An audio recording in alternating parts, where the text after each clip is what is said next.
children, good morning, and we are now continuing the cell, the basic unit of life. So in this class I am going to tell you about the discovery of the nucleus. Discovery of nucleus. Already you have studied about the discovery of the cell by Robert Hooke, isn't it? So the several discoveries made by the scientists over the cell contributed and paved the way for the different cell organelles that are present inside it.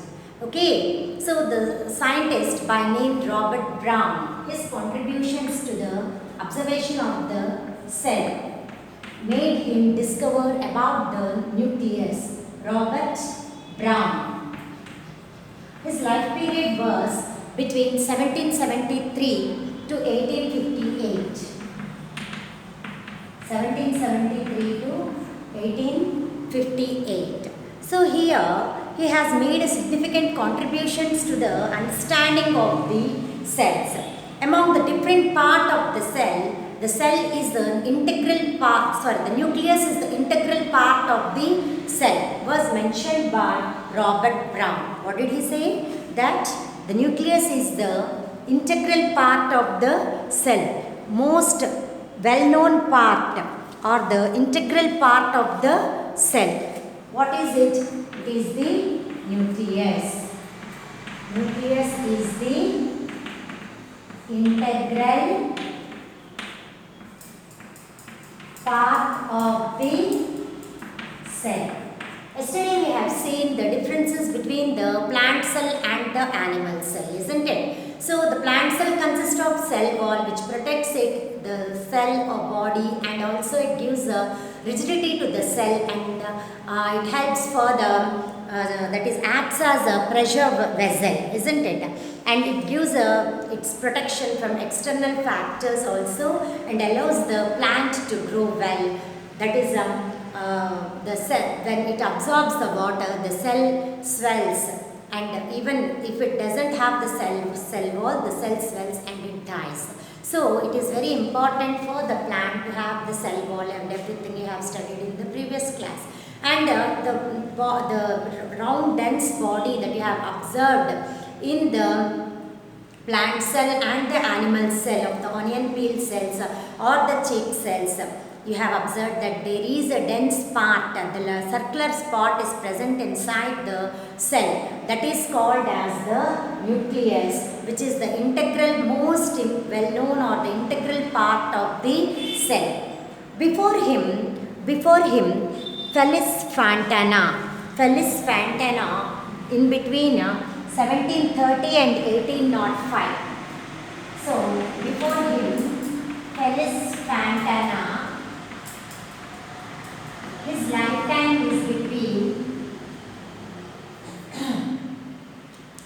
lifetime is between 1730 to 1805. 1730 to 1805. Okay, are you able to see here? And then again, okay, ma. 1730 to 1805.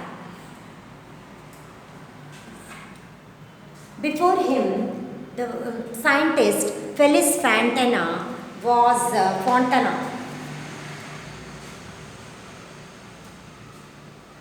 well known for his contributions to the nucleus. That is, and first saw the nucleus in the epithelial cells. What are epithelial cells? The outermost layer of the animal body is called as the epithelial cell. What is an epithelial cell? It is the outermost layer of the animal body. Outermost layer of the animal body. It is called as the epithelial cell.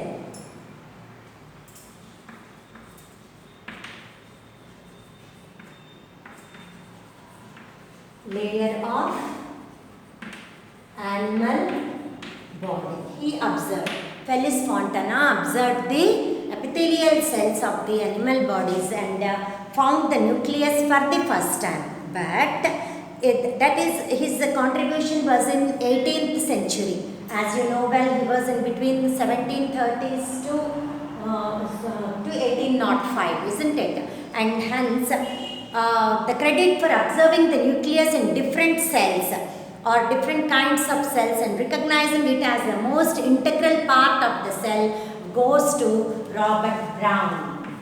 Though Felix Fontana has observed the nucleus in the epithelial cells, the credit goes to Robert Brown for the observation of nucleus in different types of cells. He observed the nucleus in different types of cells. Did you understand, children? So, Robert Brown was a scientist who discovered the nucleus, you can say, for the first time. Nucleus in different cells. Okay, children, and hence, while observing the cells in the epidermis of orchid leaves, so Robert Brown has observed the orchid leaves, the cells in orchid leaves. Okay, he found that a clear circular spot was slightly more opaque than the surrounding areas. You know very well what is an opaque nature. Opaque nature is that the one cannot, it is not visible on the other side, isn't it?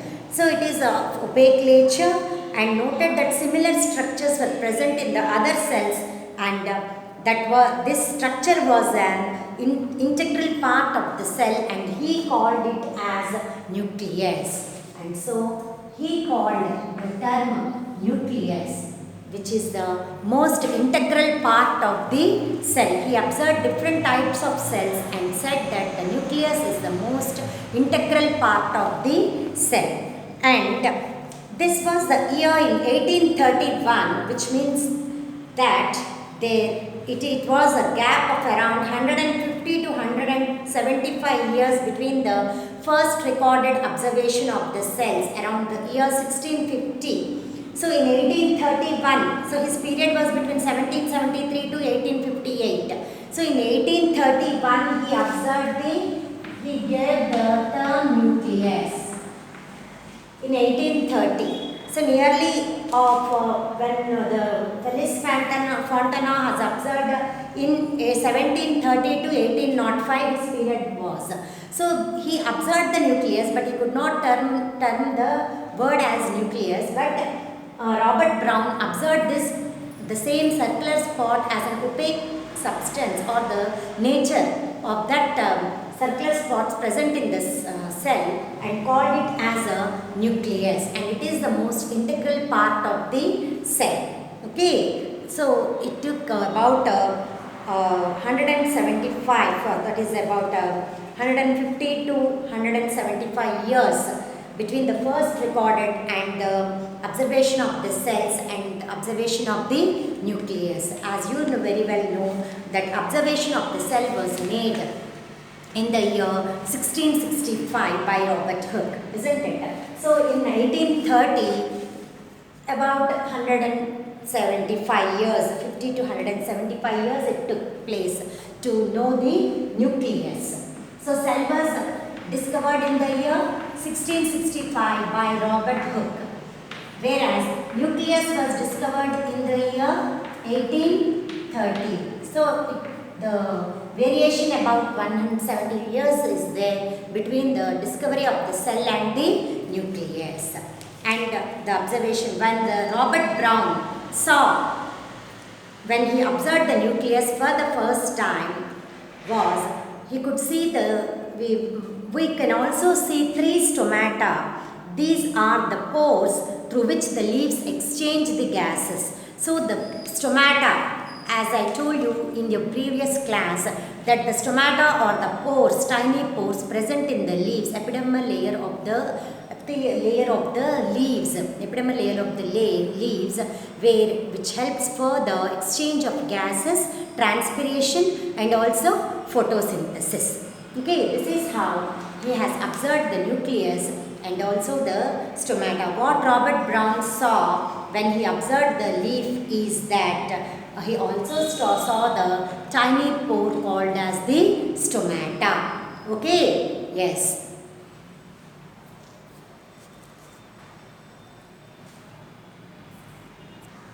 Children, you can see the plant cell over here. So this is the plant cell which contains the cell wall. This is the cell wall, children. The outermost layer of the cell which protects and gives rigidity to the cell organelles. And next, this is the cell membrane inside. This is the cytoplasm, the liquid fluid content present.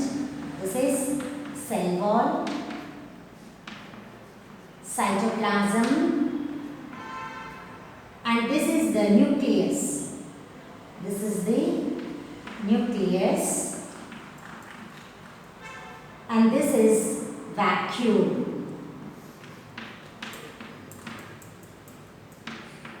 Okay, children. So here you can see the plant cell. When you observe in the microscope, you can find the stomata also over here. So this is the cell wall, outermost covering layer. This is the cytoplasm. This is nucleus, which is arranged at the periphery of the cell. It is not found in the center. It is at the periphery. Okay, and you can also find the stomata. Stomata in the plant leaf. If you observe the leaf of the plant cells, the leaves, you can find the stomata. Okay, children. So there are different types of we can find the cells, different types of cells, and observe the different types of cells and how they are. Now, there are diversity of the cells. If you take the onion cells, if it is a bigger onion, then the type of the cell in each layer, is it different from the smaller one or is it the same? You can identify. Though the organism is bigger, what is it? How they are. So we can say that does not depend upon the size. Okay, so the number of the cells, then it depends upon the number of the cells in particular organism. That is, the diversity in the cells is being found. So there are unicellular organisms and multicellular organisms. So what are unicellular organisms and what are multicellular organisms? We have to find out. Unicellular organisms are single-celled organisms. Multicellular organisms are the organisms which are very complex with the more number of the cells, that is the cell number or more in nature. So there are more than one cell in the organism. They are called as multicellular organisms. See here, children, in the page number 19, diversity in the cells. Once I will read out so that you can understand clearly. So the diversity in cells. What is the topic that we are going to cover now? It is about the diversity of cells. Diversity means difference. Difference. What are the different types of cells? Okay, see here. In onion peel cells, you have seen that nearly all the cells are similar in structure and shape. If you repeat this experiment with the peels of onion of different size, what do you think the observations would be? The observations would be the same, isn't it? But the number of the cells, so nearly the cells are similar, all are there in the onion peels. So there are millions of living organisms in nature. They have different shapes, sizes and vary in number of the cells they contain. So the number may differ. In the bigger cells, it contains the number of the cells may be more in them. To know more about this, let us observe more about the cells. So here you are going to understand some of the animals, that is the unicellular animals. They are amoeba, paramecium, chlamydomonas, etc. And you can learn about these organisms which are unicellular organisms in the lesson of microorganisms. Okay, they cannot be seen with our naked eyes. So they are amoeba, paramecium, chlamydomonas, etc. They are unicellular organisms. Paramecium,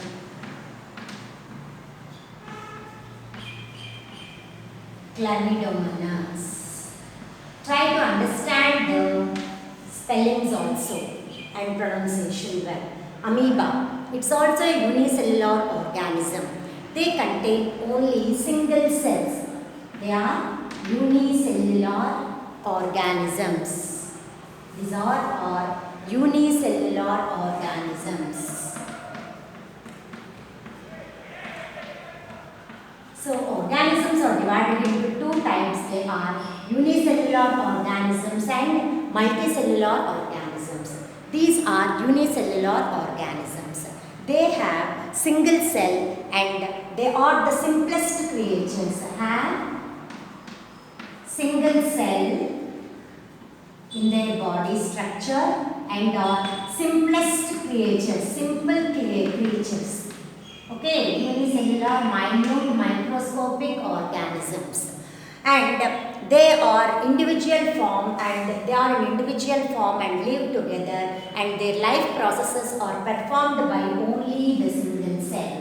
All the life processes like respiration, digestion, circulation, everything is performed by only the single cell in these unicellular organisms.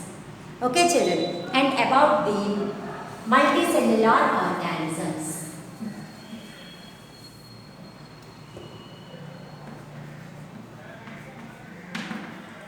Multicellular organisms. Multicellular organisms, the name itself, multi means many. So the organisms with many cells, that means more than one cell. These organisms contains more than one cell. So they contain many cells, we can say. So more than one cells.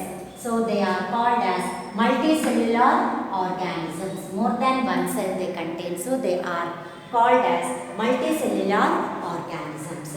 And the life processes is performed by each single cell, like digestion, respiration, that is whatever it is, circulation, all the life processes, reproduction, everything. Each cell, different cells join together to perform the specialized functions. Different cells perform different functions. They are advanced creatures. As unicellular organisms are simplest creatures, we can say multicellular organisms are advanced creatures. And each cell performs each function, that is life process. Each cell performs each life process differently. Each life process. Each life process. Different cells perform different life processes, we can say. That is, different cells in their body perform the different life processes. They have so many cells in the body, and different cells perform different life processes. That is about the multicellular organisms. So you note down the points. Unicellular organisms are, they have uni means single. Their body, they contain only single cell in their body. And multicellular organisms contain more than one cell. That is, they contain many cells in their body. They are advanced creatures. Multicellular organisms are advanced creatures, whereas unicellular organisms are simplest creatures. And next, in unicellular organisms, all the life processes are performed by the single cell, whereas in the multicellular organisms, all the life processes are performed differently by different cells.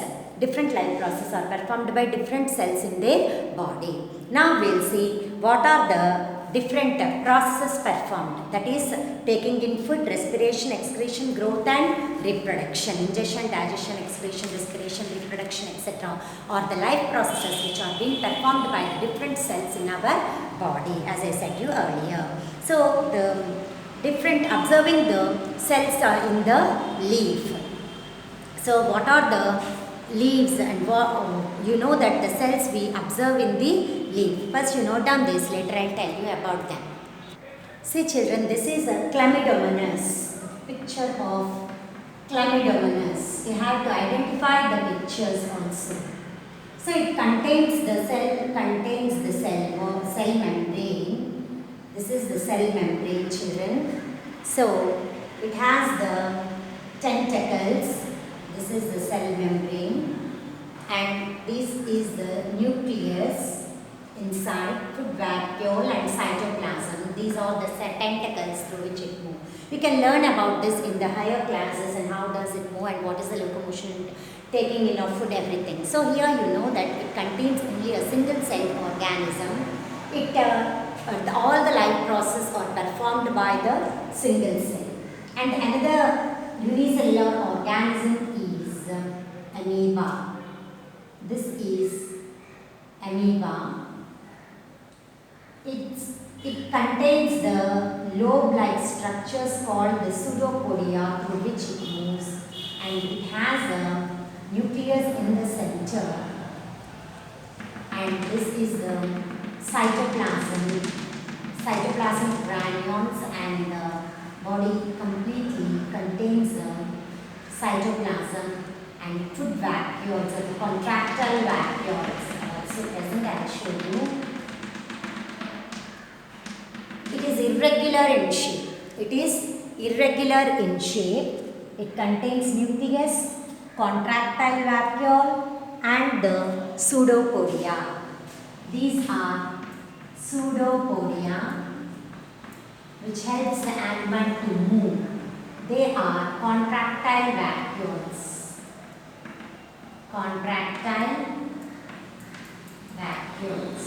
So what is this animal? It is amoeba. It is also unicellular organism. This is nucleus, cell membrane. Okay, so outermost layer is cell membrane.